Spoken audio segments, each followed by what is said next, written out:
बारामतीनंतर आता शिरूरमध्ये देखील 2 तुतारी चिन्ह आहेत। अपक्ष उमेदवार मनोहर वाडेकर यांना तुतारी चिन्ह मिळालेले आहे। महाविकास आघाडीचे उमेदवार अमोल कोल्हे यांची चिंता यामुळे वाढलेली आहे। महत्त्वाची आणि मोठी बातमी आपण पाहतोय, बारामतीनंतर शिरूरमध्येही आता 2 तुतारी चिन्ह आहेत। अपक्ष उमेदवार मनोहर वाडेकरांना तुतारी चिन्ह देण्यात आलं, त्यामुळे आता महाविकास आघाडीचे उमेदवार अमोल कोल्हे यांची चिंता मात्र वाढणार आहे।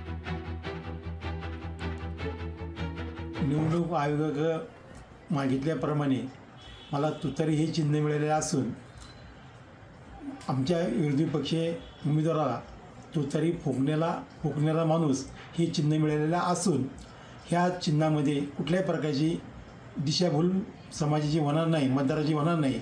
परंतु ह्या चिन्हाचा काही फरक पडला तर माझ्या उमेदवारी थोडाफार फरक पडू शकतो।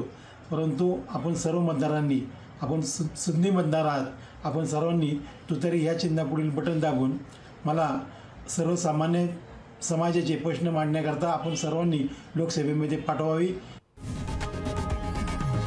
लोकशाही मराठी ऐका, पहा, जागरूक रहा।